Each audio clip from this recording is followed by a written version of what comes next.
Hands up to play my song, butterflies fly away. Guys, it is Friday. I am here. Creative 24 was yesterday. I am absolutely tanked. Living on a prayer. I don't know why I got so many song lyrics like bumbling around up here today, but I'm excited, guys. It's Friday. It's the time of the week where we meet.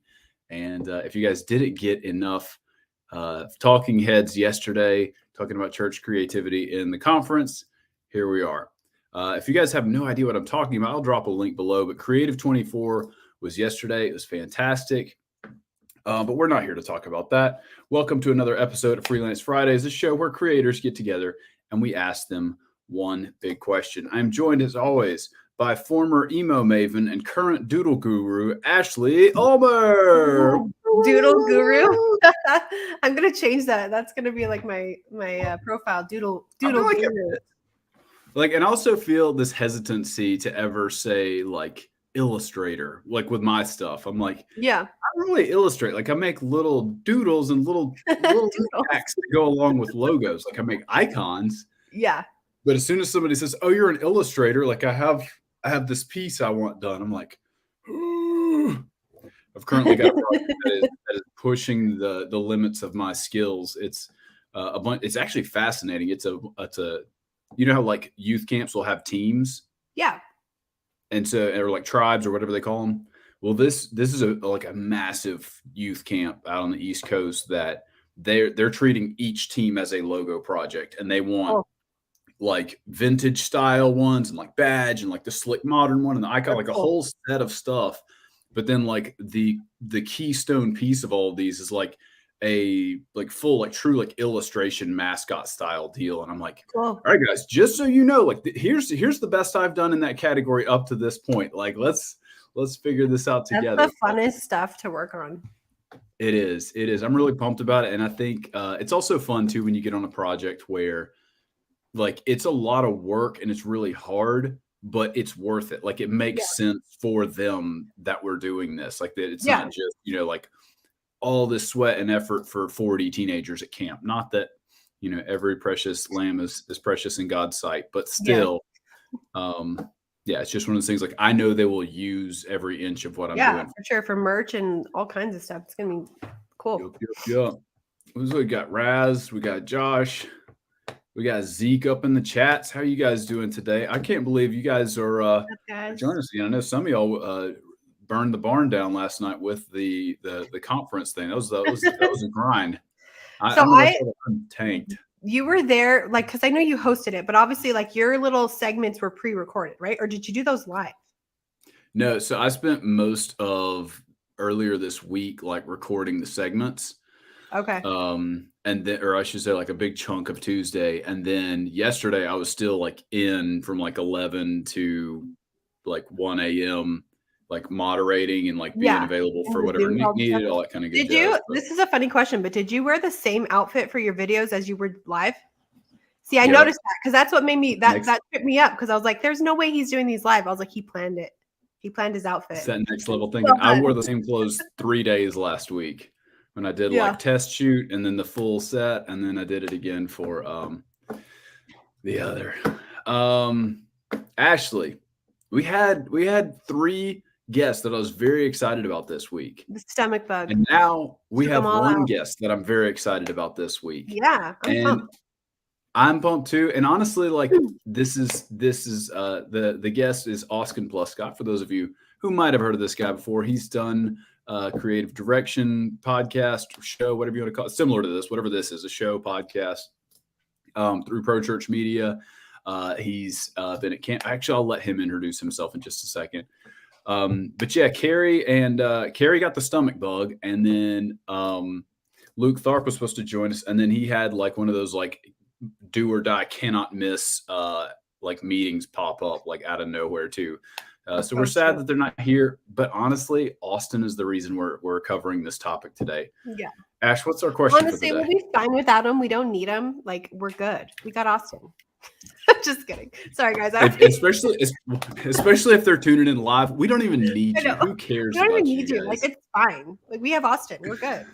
I love it. Y'all show Austin some love in the comments here. Welcoming to the stage, Austin Pluskot. What's up, you guys? Hey, I'm happy to be here. This is a ton of fun. Yeah, so the little intro, I'll try to keep it as short as I can. I pretty much Don't you exist dare. these We've got days an hour and a to, half. Just intro it up, baby. Yeah, so I kind of exist these days to just sort of empower creatives and churches to do their best work, and that's kind of become my reason for existing and for existing in a work capacity anyway. So yeah, I'm the creative director at Canvas Church. Been here for 6.5 years, and that's a long time to be somewhere, right? So anyway, I'm here, and I lead an incredible team of both creatives and production staffers as well, and we get to do the Lord's work every single week, and it's a lot of work, as you guys know, if you've worked in the church capacity at all. But outside of that, along with doing that, I also work with Pro Church Media as a creative mentor and do a show called Creative Direction, where we help people up their game as creatives in the church world in 30 minutes or less. And so anyway, all that being said, I'm happy to be here. I feel like this is a long time coming. We've been talking about doing something like this even back when you guys were doing the Instagram live version of this show. So I'm excited to be here. I hope that's for real. Yeah, so I hope we can keep things going and that we can have some good conversation today. I really do. Absolutely. Honestly, we were talking about this before the show, but I really do believe that this topic today is the reason why I'm here and why I exist, and kind of the reason for my purpose as a creative is all to share the power of perseverance. And I feel like because of perseverance and because of grit and because of consistency, I think that's the reason why I've had the opportunities that I've had. And so anyway, I can chalk it all up to that, and then some divine direction along the way as well. But yeah, anyway, that's long story short. There's a lot of other stuff in there, my backstory. There's a podcast on my Instagram profile. If you're interested in hearing that, you can go to my links, and there's a podcast where you can listen to my whole story. There's some church hurt, there's some punk rock, there's some architecture and engineering school, there's all kinds of crazy stuff. But yeah, you can go on and listen to that if you want to hear my whole story, but I'll spare you all the details. We're here to talk about consistency and perseverance and grit and grinding it out and what that means and what it could do for you, because I honestly believe it could change your life. Like, I really believe that if you can develop grit, if you can somehow like dig down deep, it could open up a lot of opportunities for you as a creative person. Come on, baby. Yeah, that is I can't remember who said it, but yeah, the topic today is consistency, and I think that is a killer one for you in particular for several reasons. One, if you guys weren't aware, I know we kind of touched on it, but Canvas Church is where Austin's on staff, and it is the one church of any church. Like, I follow a bunch of accounts. It is the one that I can always go like, oh, that's Canvas. Like, they have done a killer job, presumably through Austin's oversight, of like obviously they just own the color orange now. But it has like a really consistent look and feel, but it goes through different seasons and sermon series. And I feel like this is what every church is trying to do, where it's like, we want it to feel like us, but also not get boring. And yeah, I feel like you guys have done a really great job of that. And that's one angle of consistency of like, hey, like, how do you like, from a brand standpoint, how do you keep an eye on consistency along with like the desire to keep pushing and doing fresh stuff and not getting burned out on one idea or one kind of look? Yeah, we could go a million different directions with this, but I was thinking about what you guys were talking about last week or a couple weeks ago. You were talking about the stereotypical like church series look. You guys kind of made mention of that, and I started thinking about it. I'm like, oh no, do we do that? Like, do we fall into like the stereotypical church branding, like church series look? We all do at some level or another. Yeah, we have those like safe things that we do, and I certainly do too. But a lot of this, is, I feel like a lot of what my job has become and has always been is to take vision and interpret it. Like, I pretty much view my responsibility to interpret the vision and then regurgitate it into a visual format, to like manifest it into something visual. So I pretty much, my input is vision and my output is visuals. And so I try to keep the amount of inputs as focused as possible. And I think that's a lot of the reason why the brand is so strong. And thank you for all of that. Like, seriously, we work a lot on it. I'm pretty militant about it. I think we all are here on staff. We've become militant about the brand just from a consistency creates trust standpoint. Like, the more consistent you can be, the more trust you create with people, you know? So that being said, I try to keep the number of inputs as focused as possible, so you don't have things pulling you in a billion different directions. It's like, we know who we are, we know who we aren't, and we're going to stay focused on that. We're going to be militant about it, and we're going to do that in a way that, like, obviously glorifies God and fulfills the vision and purpose of the church, but in a way that's also uniquely us, and that's not trying to be something that we're not. And I think, so you glossed over, I feel like, the pivotal element there. You said trying to reduce the number of inputs. What's an input? Is that like a request? Is it a voice in the room trying to steer the ship? Is it an idea? Like, or is it all of those things? Yeah, so I worked in a really large church environment when I was in college, and right, wrong, or indifferent, there was a lot of inputs, and basically that means there was a lot of folks that were trying to steer the ship in certain directions to fit their agenda or their style. And so, and I've honestly, like, right, wrong, or indifferent, there's a lot of churches out there that don't have a creative staffer anywhere near the top of the org chart. And I'm not saying that our goal is to be at the top of the org chart. Obviously, that's not us. But if you don't have a creative staffer somewhere near the top of the org chart to help make those big block decisions, you can never expect it to be visually consistent, because somebody's going to have, there's nobody there to funnel it. To funnel the vision, to funnel the move of the church into a certain visual direction. And so I honestly, and I'm not going to name names, but there are large multi-campus churches out there that have creative staffers. They fall under production only, or they exist in their own department, or they're in a marketing department, and they're all spread out all over the place. I talked to somebody the other day where their creative staffers existed both in production and in a marketing department, and they didn't talk to one another. Their photographers over in production, but then their marketing department had their social media manager, and they didn't really have a great line of communication. I mean, in the minute that you start having 50, 70, 100 staff, that's obviously inevitable to a degree, but the ones that I've seen it do it the best. I mean, we think about like, I wish Kary was here, because they're one of the ones that do it the best. You think about your Mosaics, you think about these churches that are C3 is a church that I always bring up. I think they're incredible in New York. These are churches that I think about, and every when I start doing a little digging, I realize and understand that the creative department is in a lot of those big decision meetings. They're in a lot of those big decision conversations. And so they're able to help mold the move before it's fully materialized. Like, they're able to have their hands on wherever the church is trying to go early on in the process. And I think that ends up creating a more consistent result. So hopefully that answered the question. But honestly, that's a pattern that I've seen and talking with creatives all over the country. And I think something like, the people that, a lot of the folks that listen to this are either, designers that serve churches in some capacity, or people in the communications role or on the marketing team.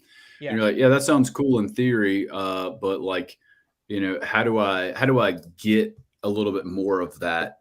How do I get invited to those conversations is one thing, because there's definitely a thing of like, hey, we're doing this event, go make stuff for it, kind of thing. Yeah. Some of that you can change, like some of that's in the DNA.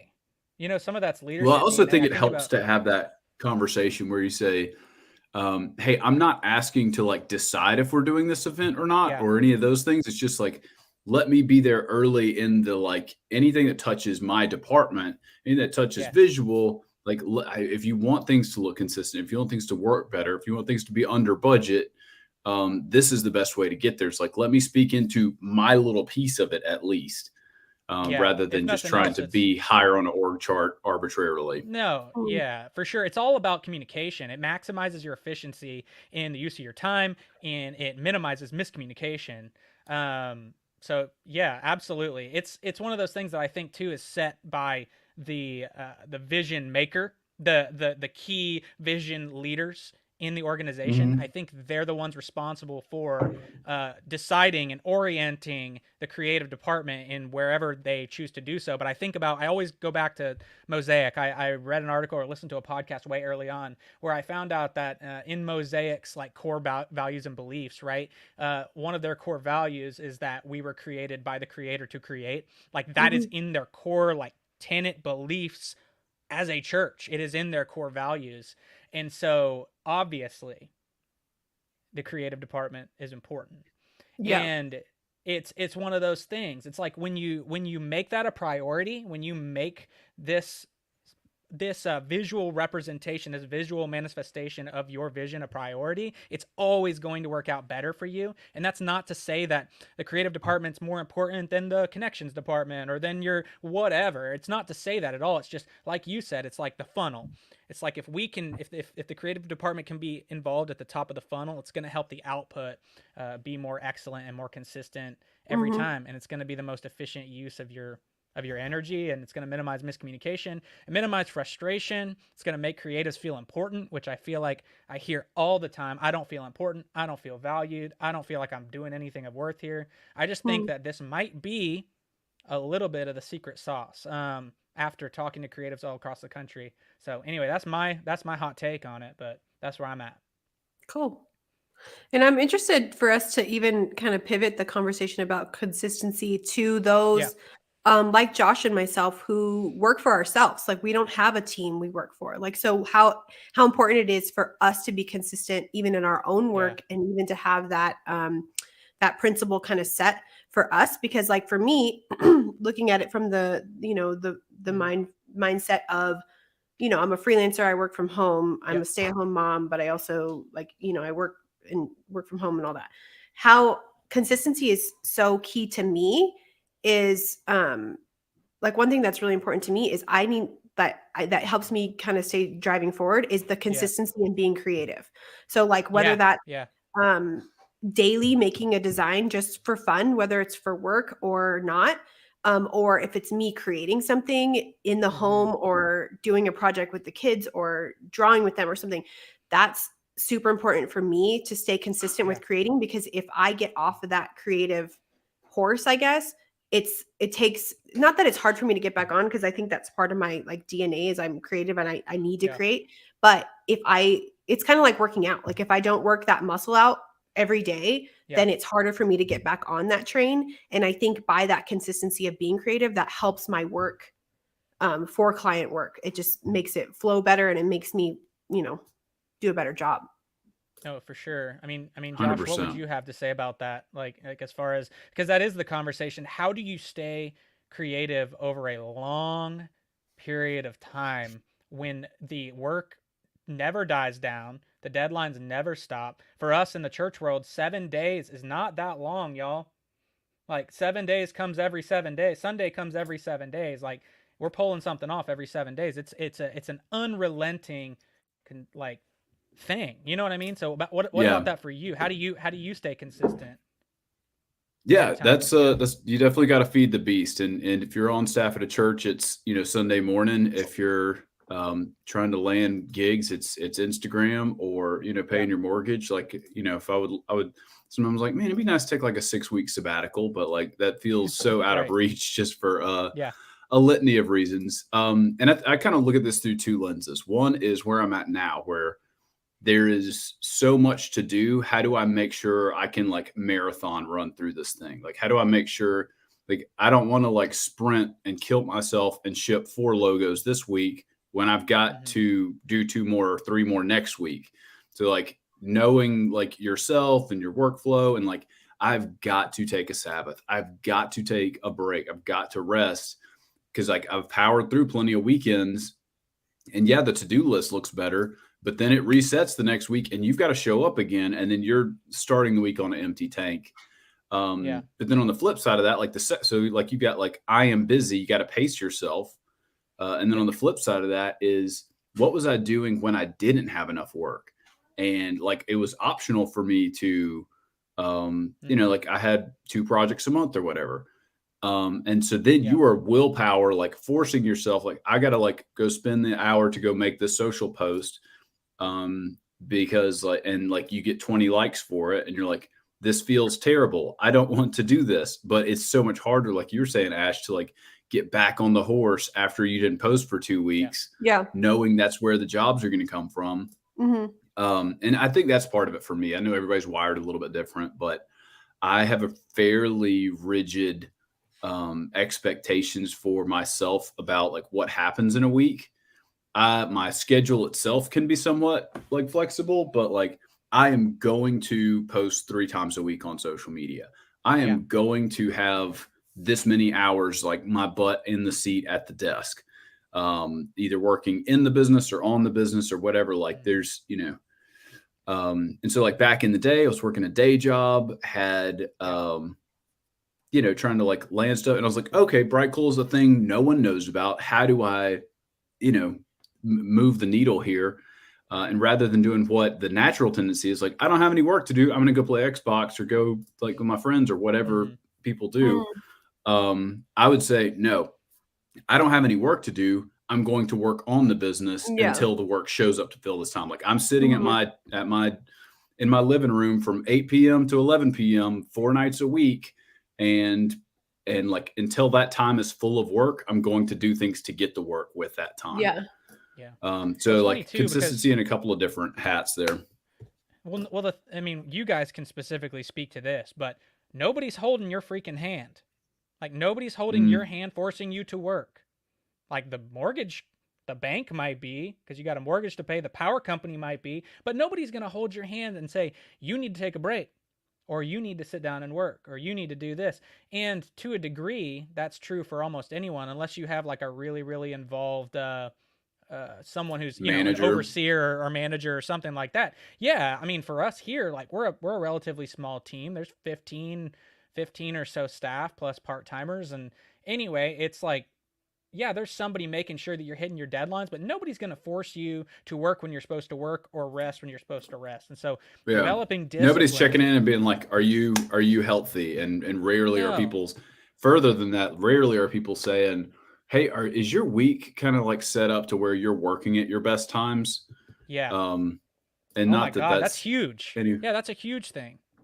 Yeah, and that's one that I didn't even really tap into until I was went out full-time freelance, or at least was working from home. I was like, oh no, like I sprint hard at this time, like mornings and late at night, and then afternoons are more flex and like small task stuff. But Kary Newhoff wrote a book, and I've talked about it on Creative Direction. He wrote a book called At Your Best, something that everybody should read. It's all about learning about your circadian rhythm and that we all have unique circadian rhythms, and then learning to work you'll do your best work when you're at your best, and it's biological, and it's a neurochemical thing. Like we have this circadian rhythm and our brain functions different throughout the day, and it's hormonal and it's neurochemical. And so there's a book called At Your Best by Kary Newhoff, and there's another book called The Power of When by Dr. Michael Brews, which is more of a neuroscience book, but it's all about that. And he breaks it up into 4 main what he calls like circadian cycles, circadian rhythms. And so you could take a test and figure out which one you are. But there's night owls, there's people who work better in the morning, there's people who are middayers. And so anyway, they talk about how you have these 2 big peaks throughout the day of creative energy, and so about how to maximize those times when your brain is at its best to do creative work. And then with the Kary Newhoff book, he talks about what should I do when I don't feel like I'm operating in my best creative capacity. Well, it's probably when you should go to the gym. Like, don't go to the gym whenever you're at your creative peak. Go to the gym when you don't feel like doing anything else. Respond to emails when you feel like you can't create anything. Maximize that time. Use that time for administrative tasks that require no creative energy. And then make sure you're doing your creative work when your body and your mind and your spirit are at their creative peak. Dude, powerful. I feel that so much. I've never known that there's like a book or like even a theory about that, but I relate to that so much, because there's definitely certain times in my day, more so like mid-morning, like not right when I wake up, but like 10-ish to about 12. I feel like I'm feeling like super creative and motivated at that time. Same, me too. But then when it's like, and I don't know, it might have to do with environment too. Like when my kids come home from school, I'm not feeling as creative at that moment, but it's also because it's hard for me to focus on two things at once sometimes. But yeah, no, I totally feel that. I think that's super cool. I need to check that book out. Yeah, and that'll help. I mean, Yeah. obviously we're talking about consistency, but that's naturally going to make you more consistent because you're gonna feel empowered to do the things that you need to do, and it's gonna help you be more consistent in that way. So yeah, that's something that we went over with our team not too long ago, and it made a huge difference on our creative team. We talk about it still to this day, so it's powerful stuff. Those books. Do you guys like, as far as like being consistent, like you were saying, Josh, like if there's some days when you don't have as much work or whatever, do you guys almost feel like a burden in a sense to work? Like that's how I feel. Like I feel like if it's during work hours, unless I'm feeling sick, there's no way that I'm going to be like, oh, I'm going to go sit and watch a show right now. Like I feel like almost like I feel guilty for not doing something, whether it's even just like doing something for the business, whether it's working on an Instagram thing or a stupid reel or something. Like I feel like I always have to be doing something for the business during those work hours, or I almost feel guilty. Like, and it's not like anybody's holding me to that. It's just almost like I don't know. I just feel like I have to do it. Like there's no getting around it. So I'm not gonna pull a holier than thou on you or like a Jesus juke or work shame you because my problem is different. My problem is I'm always late on 3 projects, and so it's not like an optional like, oh man, I don't have anything to like. There's always something to do, and so for me it is like, but I at the same time I feel like compulsion and like an obsession with like, I love the work. I love working on the business, love working in the business. And so there is that pull to like go do it, but I don't think it's guilt. Usually it is hard for me to take a break, but like at the same time, there's plenty of times, probably like once a month or so. It's Tuesday, Thursday morning, and my wife and I will go play golf for 9 holes or whatever while the kids are in school. Yeah. And like that's during the work week, but I don't feel like guilty about it. I'm like, this is the whole freaking point. Yeah. And maybe guilt is the wrong word, because definitely I do like, obviously, like I'll go get coffee with a friend, or my husband and I'll go to lunch. I don't feel like guilt for that, but I guess it's more so like if I'm at home and I don't have like any like exterior, like, you know, things I need to do outside with like kids or anything like that. And it's just work time.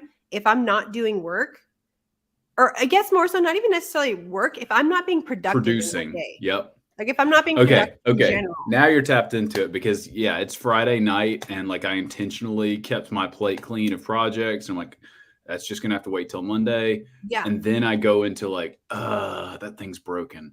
I really need to do the budget for our family. I really need to clean that. I need to go like be a more intentional dad right now or whatever. And like, if you're like, hey, can you just pop in a movie watch TV for 4 hours in a row and like feel okay after that? No chance. Yeah. Oh, I'm there. Totally. I'm 100% there. And for me, it's, man, I am kind of caught honestly between the guilt and the staying productive thing. I definitely have felt that guilty thing. I mean, being 100% transparent, it's almost like until the sun goes down, I feel like I need to be producing something. And I do agree. Sometimes it's like, it's bills, or it's doing the budget, or it's working on something around the house. But even like, let's just say cooking. Like I love to cook. That's a creative outlet for me. I love it because nobody else has to approve of it except for me and my wife. And that's it. Like it's not like a graphic that everyone has to love. Or a film that somebody has to love. It's like, no, if you don't like my freaking pasta dish that I cooked up, that's on you. I love it. So anyway, I love cooking, but it's one of those things I don't really feel empowered to cook. I don't feel like I can cook guilt-free unless the sun is down, because if the sun's up, I should be working. And that's like old school Amish hands to the plow crap. But honestly, I battle that. And there's been some deep conviction there, because I talked about this on Creative Direction not too long ago, but I honestly don't believe that Sabbath is just a weekly rhythm. I also believe it's a daily rhythm. And all I mean by that, I'm not like militant about it, but I just believe that there's got to be somewhat of a cycle to your day. And I'm like the most guilty person in the world of working up until the minute I shut my eyes to go to sleep. I will absolutely do it. And I've tried to not. So there's, people talk about this now. Put your phone away an hour before you go to bed kind of thing. But if you do it, it makes a gigantic difference. Being able to disconnect from the work. We've started this thing now where we go for a walk after dinner, and it is like been the greatest thing. It's been the greatest thing. And it doesn't have to be long. It's like 10 minutes. And then that's the conclusion to the day, but it creates that cycle. It's like I start the day with a cup of coffee and I end it with a walk. Yeah. And that's it, I love that. So anyway, Rhythms, there's baby. some sort of the rhythm thing is a divine creation for sure. There's got to be rhythm. So anyway, I definitely resonate with that for sure. Yeah, I do want to give a little freedom for all the workaholics in the house, because I feel like it's most of the people that care about this show or on staff at church. Like you're not lazy. You're not looking for stuff to do. Like you're probably leaning the other direction, like we're talking about. But there's been that Google and Facebook, places like this that are really trying to just milk the most they can out of these developers. They have like nap pods and snacks and like fun environments and all these things. And it's not, yes, it's to attract talent, but it's also a little bit like maniacal or manipulative in the sense that, no, it's because they've done a lot of studies that human beings, like, you kind of really tap out after about 40 hours a week. Yeah. And it is not that crazy. Like I used to be working like 50, 60 hours a week. And like some of my creative heroes work like 70, 80 hours a week. Right. And they just like up every night till 2 a.m., get up at the crack of dawn, take 10 minutes for lunch. And we've kind of like idolized that or made that like some honorable thing, when like scientifically there's like lots of research to support that, like after about 40 hours, you just really start to plummet. And if you can work like 30 or 35, your ideas are like just flowing, like you're fresher, the work is more inspired.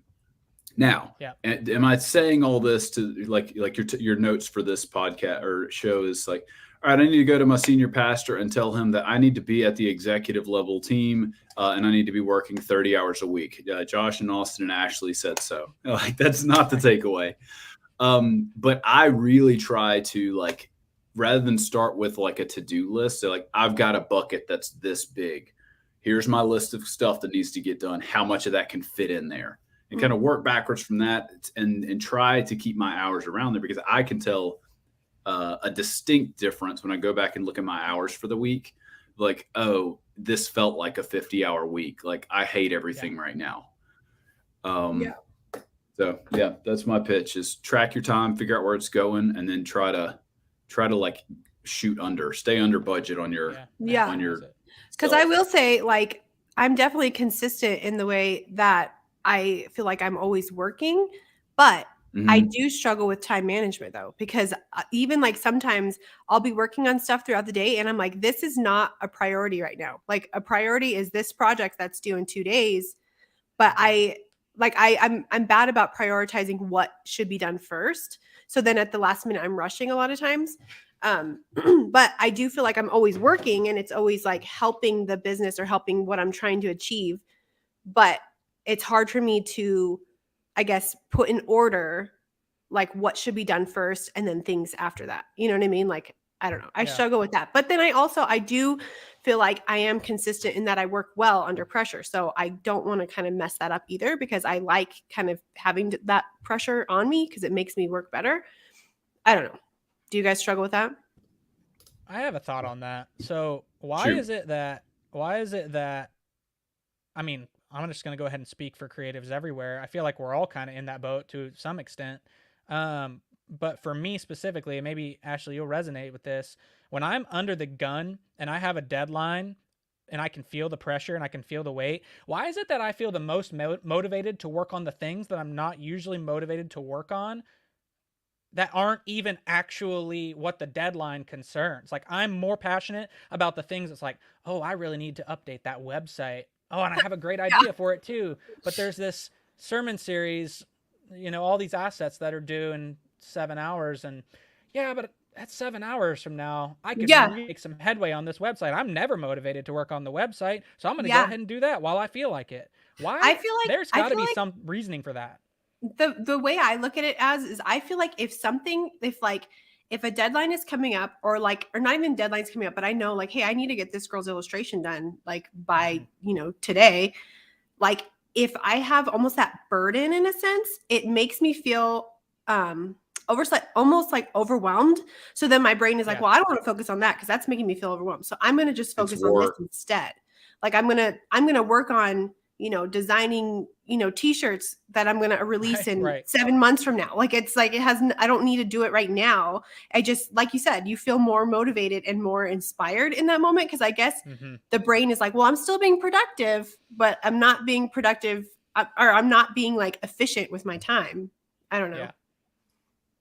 I totally feel that.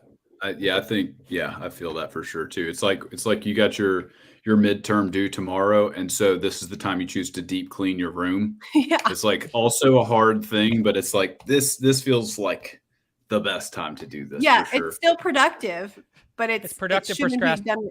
Yeah, I bet you that like that's the the science. That's the like reasoning, like psychology behind it is. You would feel guilty if you sat down and watched a TV show, but you're like, I'm doing something else that needs to be done. Right. But you're still like dodging the elephant in the room or like the thing that's uncomfortable. And I think, man, oh shoot. I just realized that I think consistency, another word I've used for it is grit, is really, and I've heard people say this on like big like leadership talks and all kinds of stuff. Like it truly is what separates like the people who go somewhere from the people who don't. And I don't care if you're like training for a marathon or just want to own your own business or want to land that client or hit that revenue goal or whatever, or like become this level of artist. Like it really comes down to like, what do you do in those moments? In those moments where you're like, this sucks. I don't have any ideas. It's Thursday night. I don't want to make a social post for 8 people to see, or my boss doesn't appreciate what I'm doing, or I'm working so hard and I'm not seeing the fruit from it, money, recognition, fulfillment, whatever. Like you're going to have that feeling on a consistent basis. I don't care what level you're at. You're going to hit that wall. The difference is people figure out the muscles it takes to push through that. And same thing for like finishing projects. It's like, you're going to lose business if you don't like show up and deliver. And so like, whether it's for yourself or somebody else, like that grit factor, I'm like, oh man, or the other one is like you bump into an obstacle. Like, oh man, I thought it was going to work out this way and it didn't. And then rather than like camping out and sitting or like, I guess I don't want to do that anymore. You roll and then try and go around the wall another way. And you bump into it 4 times and then you find a way through. For sure. Yeah. Ashley, you're from the Southwest, right? Like you live in the Southwest somewhere. What state? New Mexico? New Mexico. New Mexico. So I 2 years ago, I've been to every corner of the country except the Southwest really until 2 years ago. And so anyway, we were hanging out in Montana and fly fishing and visiting family. And my wife and I decided for our anniversary, for our 4-year anniversary, we were going to trip from Montana. We were already out there. We had a couple extra days. We left early. We fly to Vegas. We said, we're going to do like 48 crazy hours in Arizona. Like, let's just do something wild. And so we fly into Vegas. We tell them it's our anniversary. At the car rental place, they give us a Camaro. It was sick, and it wasn't like a wimpy Camaro. It was like the real deal, and it was a rag top. So you put the top down, and we're like flying 150 miles an hour through the desert, and it was amazing. That's so cool. It was amazing. It was so much fun. Fun memory. And we were driving in the middle of the night, and stars. Like you know how the desert is. It's amazing. So anyway, we're driving. We drive from Vegas. We drive from Vegas to the Grand Canyon, and we stayed in basically like a kind of glamping, but it wasn't really. It's just a big yurt tent. Anyway, we camped in the desert. It was amazing. And we decided we were going to go to the Grand Canyon. And I've been to Yosemite, and I've been to Glacier, and I've been to Colorado a bunch of times skiing. Like I've seen big stuff. I've been to British Columbia. Like I've seen it.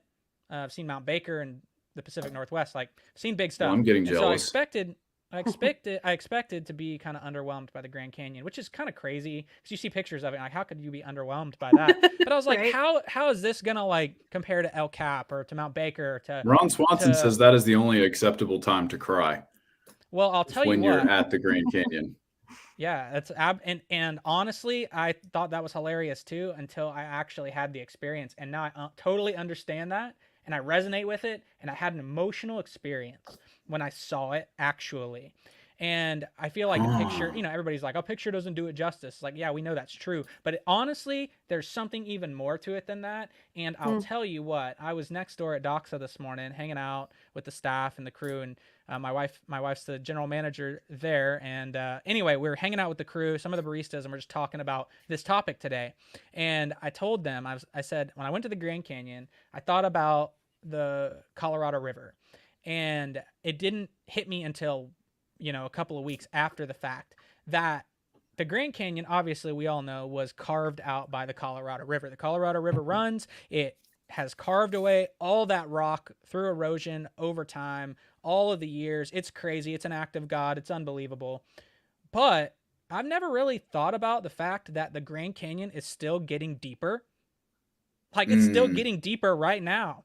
That river is not dried up. It hasn't stopped. It's still moving. The same force that carved out the Grand Canyon is still functioning. And so, that's wild. Anyway, I couldn't help but think about that when we're talking about grit. Like, that's Dude, it. that's such a good one. That's it. That's it. That's what it is. It's like, if you keep just chipping away at it, especially if you're like, if you've actually found your purpose. And I have like this crazy equation that I want to share at some point before we end on how to find your purpose. But anyway, if you're sure of your purpose, you got to stay committed to it. You got to stay in that married lane to it. And you have and it's also naive, like you said, Josh. It's naive to think that you're always going to want to do this in a project. Like, it's the natural thing to get to a point in a project. It's like, I don't even want to finish this thing anymore. Honestly, that's 100%. How many books have not been written because of that? Like, how many movies have not been made because of that? How many, I don't know, just that has to stop the vast majority of creative acts. That slump that you hit. And it happens for us, and I'm sure you guys will agree with every single project. There's a point where it's like, I am not passionate about this anymore. And then you get to the end of it and you're like, man, I'm really glad I stuck it out because I just made something incredible. Every time. So literally every time. To me, like, I think, like, I like the analogy you used of the river, like how it's like slowly cutting into the Grand Canyon and like you're slowly making waves. Like, for me, working for myself, the most rewarding times like of a project is when they come to fruition. So like, and I feel like there's always seasons where like a lot of things are coming to fruition. Like, so for instance, like this book I worked on last spring, like it was like, oh, it's so far out. It's never going to come out, all this stuff. Well, not that it's never going to come out, but it just seemed like so far away. It's like, we're working on this and we have a long time. But then I get the book like in my hands, they mail it to me. And it's like, that was so worth it. Cause it's so cool to like physically see it come to fruition. And like, I don't know. It's like, it's awesome. Ash, where's your book? I didn't know you had a book. I don't have a book, but I designed a book. You illustrated. Oh, yeah. I think I do remember you talking about that. Yeah, I mean, I've done a few of them, but this one is. Does it have a lot of interior designs too, or mostly just the cover? All the interior. It's like the whole thing. Like, I didn't do the layout of the wording and stuff, but it's my first hardcover. That's awesome. I was just super pumped about it. It came in yesterday, but. That's dope. Anyway. Have you seen the Story of Redemption Bible? We just got some to sell here. And it was like this thing. I don't know if it's Crossway or whatever. Anyway, they partnered with this crazy German illustrator to do the Story of Redemption Bible. And it reminded me of you because it's a similar style. And it's this illustrator that they partnered with. You have it? Look at him go. Oh, yeah, that's it. Peter Voth, look at that. Yeah. What a Peter Voth, what a hero. That's so hero. Cool. Peter Voth is a the monster, foil, dude. like the foil print. The foil print is so pretty. Yeah, have you guys also, I know we talked about this with Visual Jams when he was on, but have you guys seen The Greatest Story? It's like a kid's version of the Bible. We have that. It's downstairs, so I don't want to go get it because it'll take me forever, but it's so cool the way it's illustrated. Like, it's such a beautiful little book, but it's a kid's version of the Bible, but I think it's called The Greatest. It's awesome. I do want to tap into something, Austin, you talked about with how many like great dreams have blown up midway, or maybe it was you, Ashley, but like, how do we, Josh Noom has one too. And I actually want to get that one, but part of me is waiting for my kids to get older because they ripped up my Peter Voth cover. So maybe when the kids are older, they'll stop destroying my my things. Yeah. I don't want to tell them like, you're not allowed in daddy's secret studio, but don't also, read the Bible, like, kids. You're gonna break it. Put that Bible back on the shelf where it belongs. No, so you're talking about like how many things like blow up in the hangar, and it's maybe just because somebody like didn't push through, or maybe they did go super far down the road and find out this is a bad idea, or I'm not invested in this, or I'm not the right person to talk about this thing. And I think that one of the best ways to avoid that and like wasted creative effort is to spend more time incubating, spend more time aiming, spend more time asking, why are we doing this? And that could be aimed at, a client or your team, or a lot of times yourself is the best place to start. Like when I was thinking about like launching Bright Coal, I said, this is going to be really hard. And I'm not going to see fruit of this maybe ever. And for sure, for probably 6 months to a year. So I want to like make sure that the end goal is defined enough, and I'm excited enough about getting over here that it is worth taking 1,000 boring steps to get there. So then if it does feel fun along the way, cool. And if it doesn't for literally 1,000 steps, then it's okay, because I know like I'm march. Yeah. Otherwise you get 700 steps along and you're like, I hate this. And I've hated it the whole time. Like, is this really what I want to do? And you need to answer that question before you take step one. Yeah. And in the context of a team, like it really just kind of comes down to how do, and you can't make other people think things, or you can't force them into like, we're not doing this project because you guys don't believe in it enough or whatever. From a client standpoint, one way to do that is through your price and through the process. Like I have a couple of pieces of homework somebody has to do, and it's not exorbitant, but it's also not a inexpensive price. Like you have to stop and think about like, is this logo worth it? Do we really need a logo, or are we okay before you start? Right. And I know that once somebody's crossed that threshold, we're not going to run into something I ran into a bunch of times earlier in my career where they're like, I really just like our old logo better. And like, I don't know about this, because like you're not at that optional price point. They have committed to this thing is worth doing. Let's all like see it through. Yeah. And whatever it takes for you to do that, whether it's a one-time project or a new idea like Freelance Fridays as like an initiative, or a business you want to start, like you got to like feel good enough about getting over here that it's worth all the grime in the way.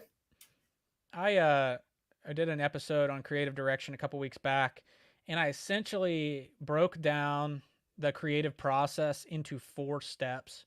And I kind of like, I don't know, man, people can murder my theology all they want, but and that's fine. But anyway, this ain't the theology show, baby. Yeah, right. So I basically took the creation story. I mean, I honestly believe that God wanted me to share this with people. So, I'm not worried about it. But it's one of those things where I took the process of creation and I broke down our process as creatives and used the process of creation to illustrate it. So essentially it's 4 steps, right? The number 1 step is ideation. And I think that's what you're talking about. Ideation. It's inspiration. And if you can get stuff right there, like if you can figure out what this project is and what this project isn't, where do I want to go? Where do I not want to go? If you can get a lot of that stuff done while the canvas is empty, then it's going to help you save a lot of time during the next phase, which I call iteration. So you have ideation, you have iteration, which is where you're producing, you're actually making the work, you're doing variants of the work, you're finding the best avenue, you're creating the work. Then you have implementation, and implementation is where you actually release the work into the wild. It's like maybe one of the hardest things to do of the whole entire process. It's just to like put a pin in it, say I'm done with this project, I'm going to release it now. And then you have the last thing, which is evaluation. And I can show you, even in the creation story, like God did all of those things, right? Yeah. We know that before anything was anything, there was an idea that God had us in his spirit and in his soul and in his heart. And so anyway, that's ideation. And then there was iteration, right? God didn't just create humanity or create everything at once. It wasn't just like, boom, done. It was like there was a process There was a process. Yeah. Iterative process, right? And he said when he got to man, he said, it's very good. It's not just good. Everything else was good. This is very good. And then there was implementation, right? I say that's basically where it actually, the process of creation ended, right? God got done with it, said there's everything. And then there's the evaluative part, which is right before the Sabbath, where God looks back, and he said he looks back at his creation and he saw that it was good. That he did good work, that he made something incredible. So anyway, there's all those 4 phases of creation, but I think what you're talking about is so important because I think it falls into the bookends. I think it falls into the ideation and the evaluation phase. It's like if you get really good at those, if you get really good at the beginning, before the project ever begins, of figuring out what we're going to do, what we're not going to do, what this is, what it's not, if this was worth my time or if it's not, if we figure that out on the front end, and then if we get really good at the end of a project of saying, I'm never going to do that again, I did this well, I did this awesome, I need to do that again, or I need to do this thing differently next time. If we get really good at that, I think that's what you're talking about. Like if we get really good at both of those, the stuff in the middle becomes easier. I don't know. That's just where I feel like it's 4 legs of like a table, and if you're missing even one of them, like it's not going to work. You're going to be like hamstrung long term. But the 2 obvious ones are those 2 in the middle you were talking about, and everybody knows you have to do those to produce the thing. So like it's like we overdevelop those middle 2 legs, but like those other ones, the start, the pre-start, and the after it's shipped.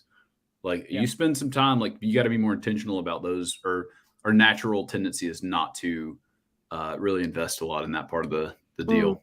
Yeah, for sure. So yeah, that's powerful stuff, man. That's good. I love that notion though. Hey, before we dip out, like I was thinking about this, and I came up with this equation for purpose, and I think this kind of goes with consistency, because I think that consistency is a lot easier if you're actually pursuing your purpose. But if you're pursuing something that you weren't created for, like you're naturally not going to want to do it. You're naturally going to not have the energy or the grit, right? Like the grit to, because grit, I love that you said that, because I wrote down the definition of grit. This is somebody said that grit is a personality trait possessed by individuals who demonstrate passion and perseverance toward a goal despite being confronted by significant obstacles and distractions. Yep. Those who possess grit are able to self-regulate and postpone their need for positive reinforcement while working diligently on a task. That means you can get through it even without somebody holding your hand, and it's something we should all aspire to have, because the great ones do. Like think about Draplin, man. I've been to 2 or 3 workshops with Draplin. You want to talk about somebody with grit? He gets up every day and just puts it down, man.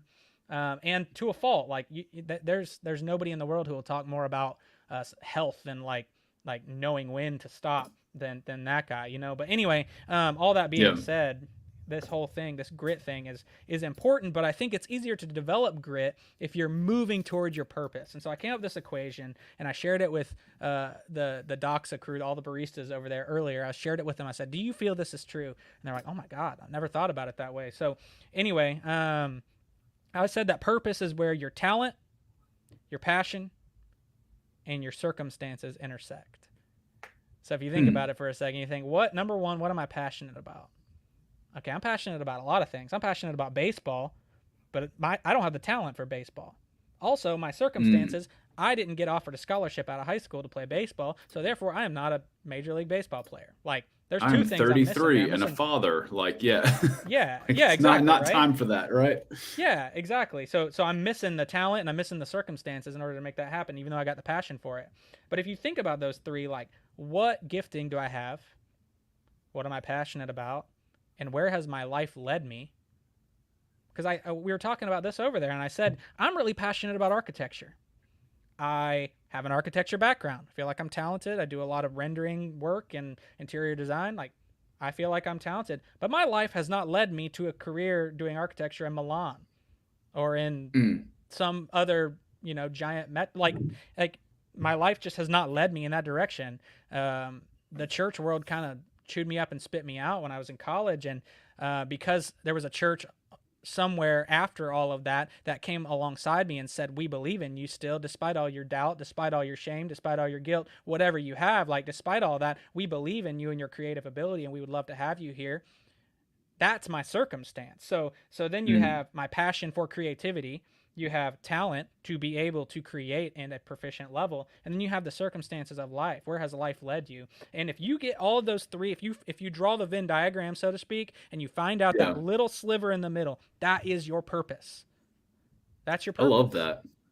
And I've thought about it from like a business standpoint, like what is a viable like niche or like lane for you to be in? And I was like, well, where does this like clients fit in that? And I think that would be in your circumstance thing, because it's like things that I find fun or interesting, things I am good at, things that people care about from me, and like it's that same kind of thing. And I think in that one, it's basically other versions of what you've said. And circumstance covers so much more than just what do people want from you. It's also like how many hours a week do you have available? Like, do you have to take care of, a sick person in your home and you've got 4 hours of free time in the week, Right. Things like that are, I mean, that's super good. And I think circumstance just encompasses, it's a great word. I love that. Delayla has a great question down here. Okay. Do you have any tips from distinguishing passions versus hobbies, and which one to go after when you're looking to pursue your purpose? Yeah, that's a great question. Because I think, how do you know if it's something you need to like, have as a job versus like, this is just fun for me? I think, well, number one's viability. Like, could you actually make a living doing it? Number one, that's the first question to ask. But even beyond that, I have a lot of hobbies that I'm not good at. Well, I'm not good enough at. Like, I love playing golf. Played golf in high school. Played competitively. I'm not good enough to make a career out of that, though. Sure. I'm not good enough. Not even close. Same goes for a lot of other things. You know what I mean? So, and then I also, but to her point, there's a lot of people who have hobbies that probably could turn them into a career. If you think about it in that three-pronged approach, like there's a lot of people out there that are doing a hobby that could be a career, but as long as you're willing to make the sacrifice, the sacrifice that it no longer becomes your hobby anymore. Right. It's no longer your creative outlet. If I decided to cook for a living, I love cooking, I'm going to cook for a living now. I would no longer enjoy cooking at my house to the same degree that I do now. There's no 100%. Way. There's no way. All right. So I want to, real quick though, and Ash, I really want to hear your notes on this because I feel like your career does dabble in hobbies versus the other. So you flirt with that line constantly. But before any of us go too much further, I want to make a quick distinction here. Delayla did not say career. Oh, yeah. Okay. She said purpose. And I do want to talk about both. I want to talk about both, but because like I immediately jumped in same direction as you, Austin. It's like, well, how do I make money off this? And like, am I good enough? And does it fit in our Venn diagram? Absolutely. That's where my brain goes. Right. Yeah. But like, take a step back and remember like, oh, like God created us as like people, not as, parts of a capital system, which I'm a subscriber. I'm in. I love like playing the game or whatever. Yeah. And so like, just to use your example, let's use the cooking thing. Are you good enough to cook? Do people come over to your house and say, wow, you should open a restaurant? Like maybe. Is opening restaurants extremely hard, require a lot of sweat and capital to do it? Is it extremely risky? Yes. Is your wife currently, going back to school for her thing and you've got 2 young kids and like it'd be impossible circumstance wise for you to do that. Mm-hmm. Right. Like, so like career wise, no. But purpose wise, like, has God placed a part of you to like host people? And do you love doing that? And like, does it have to make money to be not even make money? Yeah. Does it have to be the thing you spend most of your time doing for it to still be a part of your purpose? And that is the reason I want to like peel back all the layers and really get like into the details, because I feel like you can be doing several things that are part of your purpose, even though they may not make you money. They may not take up a big chunk of your like pie chart of your life. Yeah. But I don't want us to get so like, I've wrestled with this, like getting so niche down, so focused, so efficient. And it's like, there is no room for anything in my life but logos. Like, yeah, I've called you to more than that, Josh. Like you need to get out of like efficiency mode and cook for people sometimes. Yeah. Nobody wants to see my food though. Well, yeah. I mean, I think it kind of goes back to like what you're saying with circumstance. So like for me, like you said, I kind of dabble in like what I'm passionate about.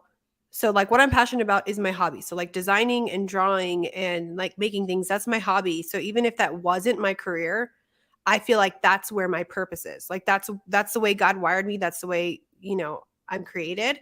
But I'm able to make it into a career because of my circumstance, because I have a husband who, you know, is the breadwinner. So like I don't have to constantly every season of my, you know, business have to be making money, which like praise God, like it is making money. So like that's awesome. Like I'm blessed to be able to do what I feel like is my purpose and my hobby and make it into a career. But I feel like it's because of my circumstance I can do that. But say like worst case scenario, I had to be the breadwinner, my husband's sick or something, I have to go work like at a regular job, 9 to 5. I feel like I would still, my purpose and my hobby would still be creating, because that's just how I'm wired. If that makes sense. I think that's how you know it's your purpose. Mm-hmm. Is if you would still do it even if you couldn't do it for a living. Would you still do it? There's your purpose. Yeah. Easy litmus test. Because I do agree with you. I think the only advantage to doing it for a living is the fact that you get to do it more. Yeah. You get to spend more time doing it. I will That's say the only advantage.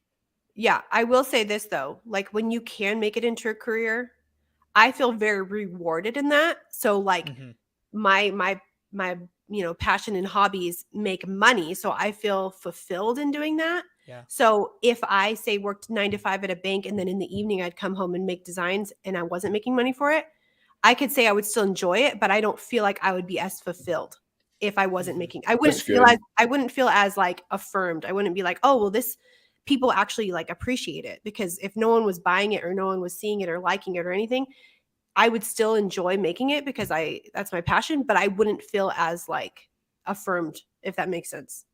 Sure, yeah. And I also think that sometimes these are like seeds or seasons that God's leading us through, where like, is it time you're working your bank job, and like, is it time to make the leap or whatever?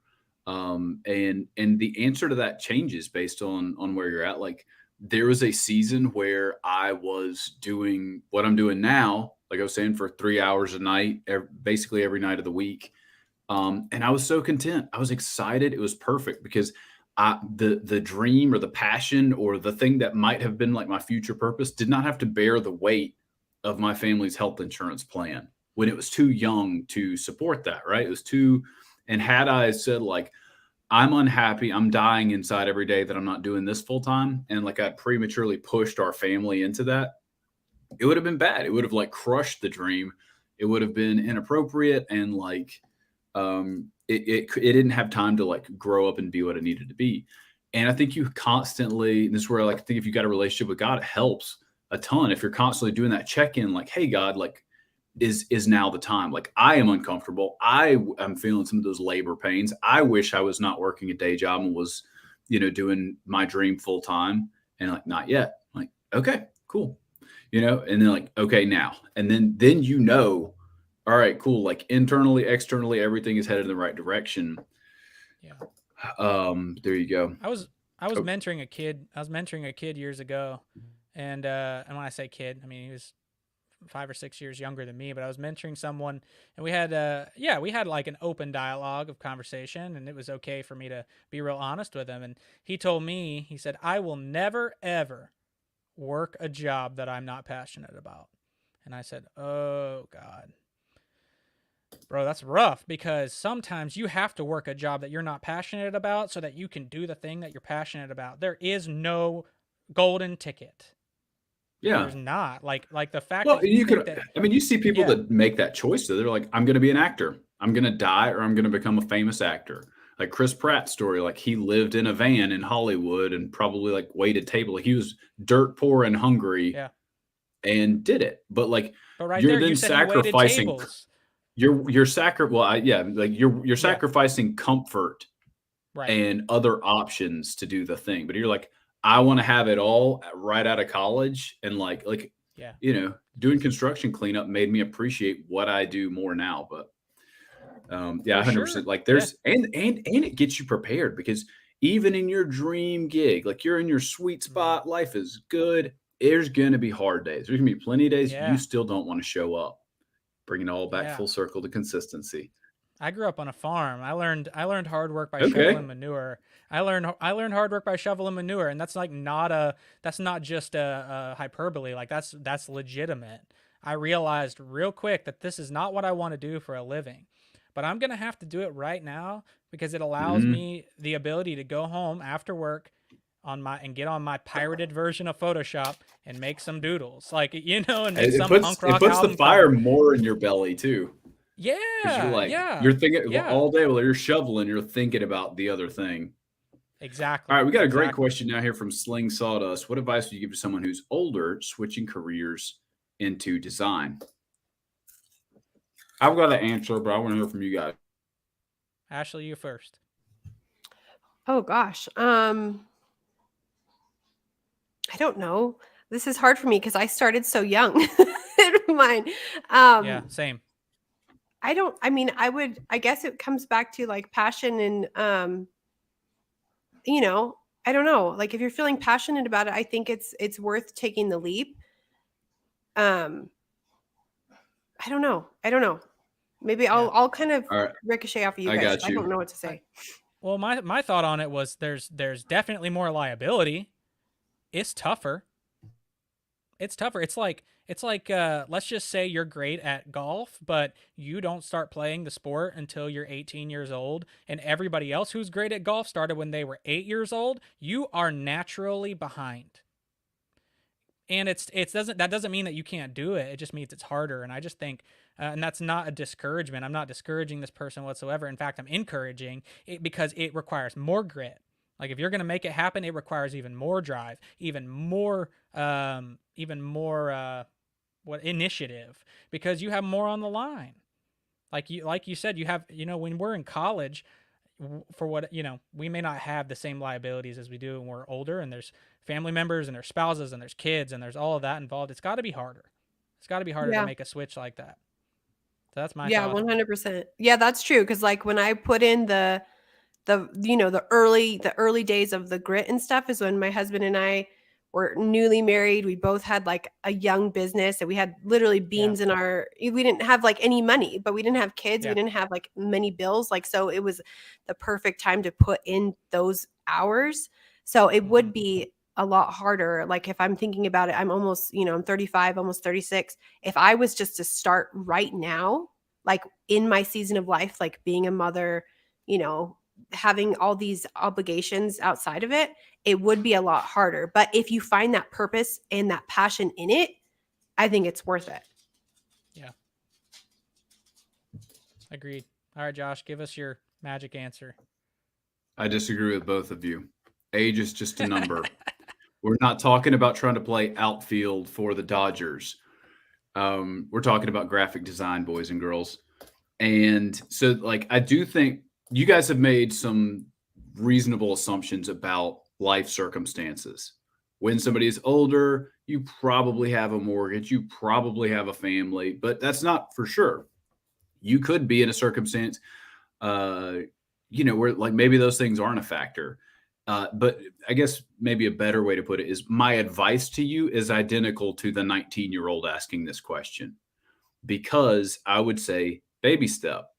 You need to stay hungry. You need to have that grit. You need to be pushing yourself. You need to don't like quit the day job, or if like you're in school or like you've got a good thing going on, don't try and go do it full steam ahead like right now. Like go keep doing what you're doing and carve out whatever hours a week you can into developing that craft.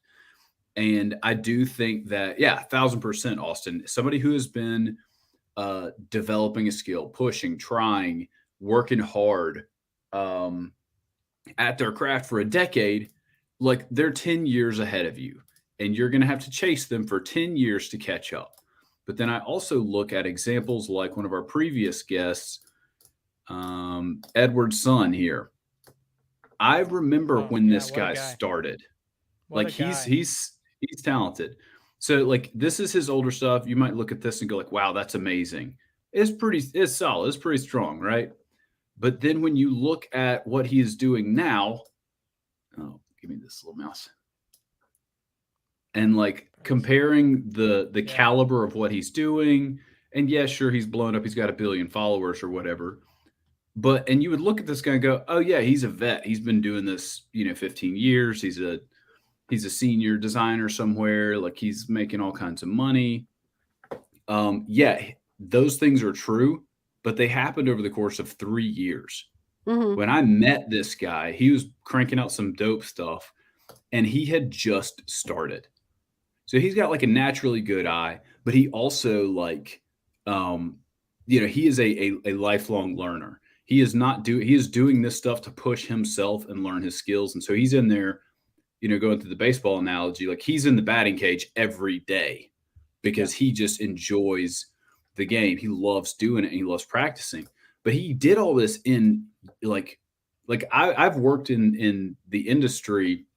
Like I was at an ad agency for 10 years and never got as good as he is in year 3. So not all like time is created equal. Like, is it focused effort? Are you practicing? All that kind of stuff. So you're putting in the reps. From that standpoint, like you could be doing exactly what Edward did on nights and weekends for a year before somebody is going to hire you for a project. And you will be a designer at that point. And we actually had an interesting conversation about this at Creative Church yesterday about like, it feels like there is younger people are favored in the creative space. Like everybody wants to skew younger. What does Gen X think? What does Gen Z think? What do the millennials think? Oh, millennial designers are better than Gen X designers. And there's some bitterness and some controversy there. And it was interesting kind of working through that stuff because I would say, exact same thing there. Age is just a number. Because if you're Paul Rand and you spent 60 years pushing the envelope every day of your career, you're a visionary and no one can catch up with you now. But if you've been sitting on your butt and you're stuck in 2004 style and you think that just because you've been in this seat a long time, you earn it now, or like you deserve to be listened to, get out of here. Yeah, Get out of here. Saul Bass, Massimo Vignelli, these guys who did their best work later in life. I mean, yeah, I 100% agree. Draplin, is someone going to say that Draplin's not doing the same caliber of work as some Gen Zer is? Of course he is. Of course he is. Of course he's the best. And it has nothing to do with the fact that he's in his 40s or he's, you know what I mean? Like, yeah, I 100% agree with that, bro. For sure. Yeah, it's grit over age. If you have the grit, it doesn't matter how old you are. Exactly. You develop the sauce over time. The sauce comes from grit. The sauce. Yeah. India. Yeah. And the ability to probably persevere. I think, yeah, you're right though. The grit though, they should have more grit than the Gen Z designer because of the time that they put in. You know what I mean? They should be able to push through in a way that if you've only been doing it for a year, you may not have that perseverance, that ability to push through the tough days, like the difficult days when you don't want to do it. But somebody who's been doing it for 30, 40 years will. I mean, millennials, we started when, Photoshop was pretty new. Like Gen Zers don't understand that. So we have the grit to push ourselves through. I mean, we started working on these designs before their internet was even around. So it's like, if we can make it. What was your first Photoshop version? Do you remember? 2? I think it was 2 or 3. I don't know. It was pirated for sure on LimeWire. That's 100%. Heck yeah, me too. I bought mine on eBay. Really? No way. Like it came in a kit, like with all the discs that you had to install. Yeah. My first architecture software was that way. Let me see if I can find a picture of it here for all the youngins watching. Yeah, it was like a little like box in a book. Yeah. And I think CS3 might have been out. Yeah. Was it the other one? Yeah. Yes, it did. CS3 and you had to was get, like, out, the key generator and like figure it out. Yeah. Or the Pirate Bay. Like, yeah. I just wanted to make some like punk rock band t-shirts, for my band and for some friends, and I figured it's not that big of a deal. God's not going to be that mad at me if I pirate it. He's not going to be that mad. Did you used to play shows, Austin? Like, did you guys used to play shows for your band? Okay, cool. Yeah, I used to tour with a little with a noise band out of South Florida. We were called Lesser Lights. You can look it up on Spotify. It's very loud, a la Norma Jean, Botch, the Dillinger Escape Plan, the Chariot. Cool. Yep. So you can look it up on Bro, Spotify. I Lesser love some Light. It is Chariot. very loud and it is very fast. And yeah, I played guitar in that band with some of my best friends. And yeah, it was a special time in Can my we life. just talk about real quick? I know this is not off topic, but I just want to say this because you said it. Norma Jean, that album Bless the Martyr, Kiss the Child, when my husband showed me that, Yes. it was like life-changing. Like literally, I Yeah. remember it was when I first started designing and I was so, I mean, I'm still visual, but like I would read the lyrics from that and like As Yes. Cities Burn, like changed the way I design, like 100%. Like just visually seeing the way they like, I don't know, those albums And just changed. that was Josh everything. Scoggin who was the vocalist who eventually went and started the Chariot. And Yeah. and then that's the first time I ever heard Yes. of Aaron Weiss from Me Without You, because he was on Yeah. Memphis Will Be Laid to Waste. So Yep. I wasn't even going to say this, but yeah, the crowning jewel of our entirety of playing as a band. We opened for Norma Jean. We opened for Norma Jean in South Florida, Nice. and yeah, in I don't know 2016 or something. It was really cool. But you talking about that made me think of the album Oh God, the Aftermath. To this day, some of my favorite graphic design work that's ever been done. If you look up the artwork for Oh God, the Aftermath, I don't even know who did the layout, but it's unbelievable. Yeah. It is. It stands the test of time. That was probably 2006 or something, you know? Yeah. So anyway. No, legitimately, like, and I feel like this is another, we always talk about that. We always have these ideas for topics, but Josh, I feel like this is a topic that I could riff on for like a hot minute, is like album art that influenced like your original style. Like Son, I Loved You at Your Darkest, As Cities Burn, the album art for that literally like changed the way I saw art. Like, I mean, it's so basic, it's so simple. It's just a church with roots coming out the bottom. But like it spoke to me so much, and just the album and the lyrics, like lyrically, it changed my whole trajectory for sure. Well, now I got to go look at the vinyl real quick and see if I got one here sitting behind me. But anyway, I agree. I'm definitely adding that to the list, Ashley. So I know we're going to talk about our family, our creative family tree, but I think having an episode about like, Invisible Creature's good. The like when you like, everybody knows that moment when you like woke up and you're like, oh, music is a thing. Like I can pick the songs that I'm listening to and I can buy that CD. Like I remember that feeling like, oh, like bands are different. It's not just like radio sounds, you know? And I think the same thing for like when was the first time you're like, oh crap, like somebody designed that and I like it. Yeah. Like, how do you do that job? How do you do that? I want that job. When I saw this cover right here, and I thought, that's bold and beautiful and assaulting and amazing. I mean, that one. And then that's it. And then I got into heavy music, and I found a band called the Code Orange Kids. If you've never heard of Code Orange, they released this album, which is called Love Is Love. And then my buddy Joel Davis used to sing for this band right here, based out of Tampa, and they put out this record called "Oh Ransom Son," Ascend the Hill, some OG Christian stuff Ascend there. the Hill. Yeah. So anyway, that record, that album art really inspired me, and there's a dark version of it. But anyway, yeah, for sure. Album art. I don't know. Maybe it's because maybe because it works in so many different mediums. Maybe because it can work in a digital format and in a video format and in a print format. I don't know. There is just having a lot to talk about.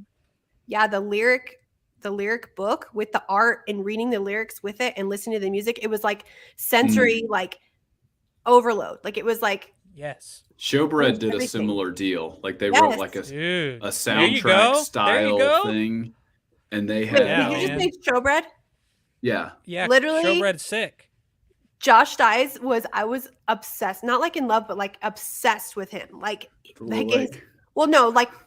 literally, I was like his biggest fan in like his books, his lyrics, like the art they would do, like actual Showbread. One time, I know we're getting off topic, but I just get so excited. One time, great. My husband and I had, because we used to do shows, you know, like here in Albuquerque, and Josh Dyes came through doing an acoustic tour, and he stayed at our apartment with us, and I legitimately was like so excited to be like, how do you like write these things? Like you're so smart. Like you're like fangirling out for 48 hours. For real. Like I couldn't sleep. I was so excited. Yeah. Cause just like creatively, he used to blow my mind. Like he was amazing. Yeah.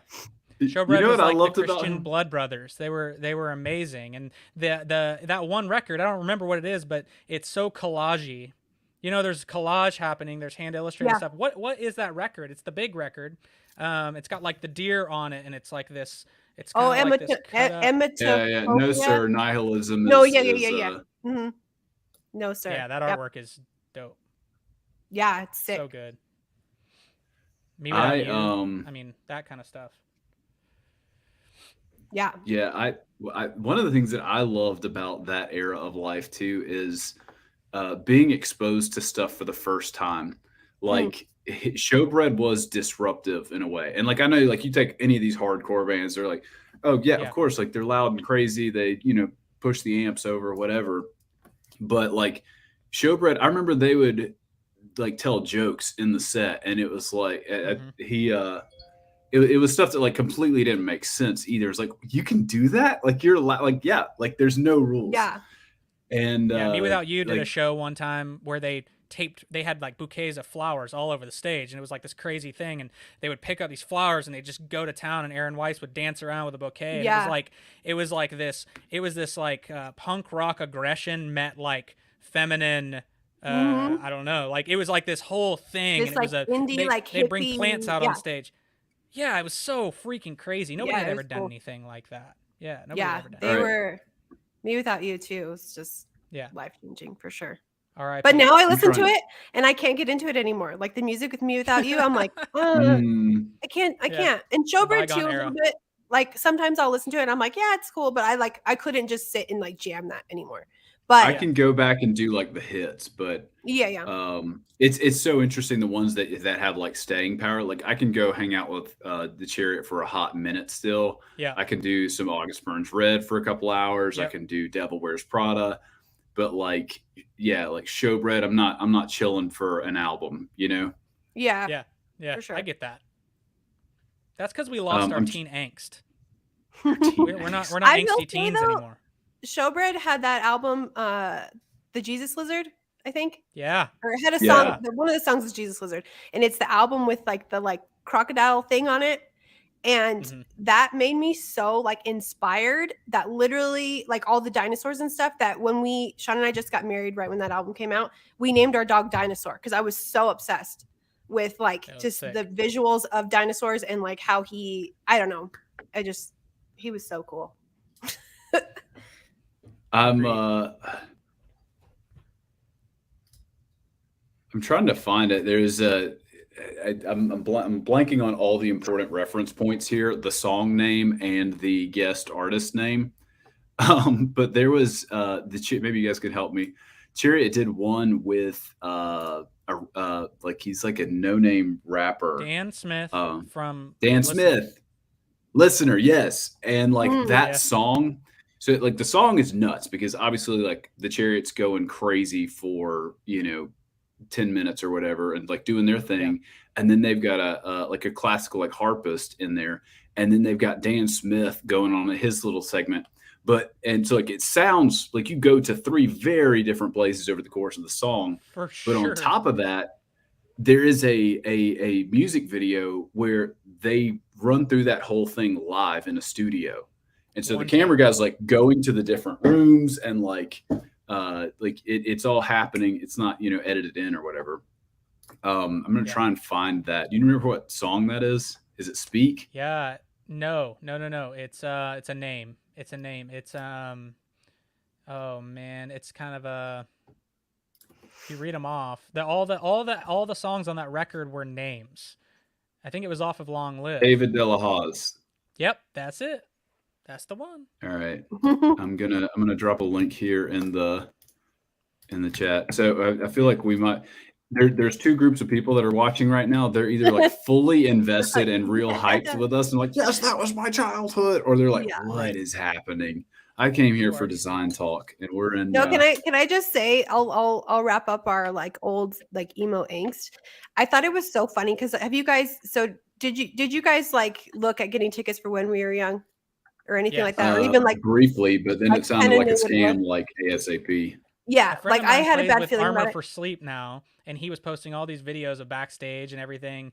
And I was just like, goodness gracious, man. So I just want to say, because I was the same way, like Josh, when the tickets came out, I was like, I have a weird feeling about this. This feels very Fire Festy to me. So I was like, I'm not going to do it.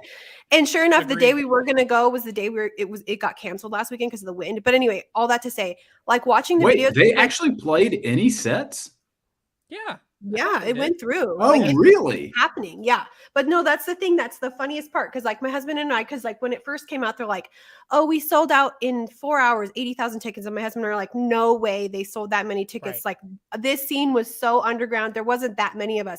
And then you watch the thing and there's literally like 80,000 people. So it's so funny and ironic to me that like, we thought we were so like, oh, we're so like different, but it's like we're it's like the majority of like the United States, like our age, like all listen to the same music. It's like we're not that different. Like I'm alternative. I skateboard and listen to loud music. Yeah, like I listen to My Chemical Romance. Okay, so I'm so different. Like everybody, it's like y'all. It was on MTV. It was on MTV. It wasn't that underground. Yeah. I know. Like, you know what I mean? So funny. Yeah. Like at the time, I literally thought we were like, yeah, we're so like niche, like we're so different, but like really like. Everybody listen to it. Like it's so funny. Wild times. Oh man. Well, guys, as always, this has been a fun adventure. Hopefully we covered some things of value. I feel like we talked about some serious, important, like meaningful things, but then we also have some fun and just let it all kind of hang out here, guys. That's going to be a wrap for today though. Huge shout out to Austin Pluskot. I've got links for his stuff. I'll drop it down in the show notes. Definitely check out his other projects and shows he's got going on. Tune in live weekly, Fridays at 1 p.m. If you would, do me a huge favor, hit like, hit subscribe, and share this video. Like, really think about it. And like, who's like, I think little Johnny would like this episode. Send it to little Johnny. He needs it sometime over the next couple of days. Yeah, love you guys. Until next week, adios. See you guys.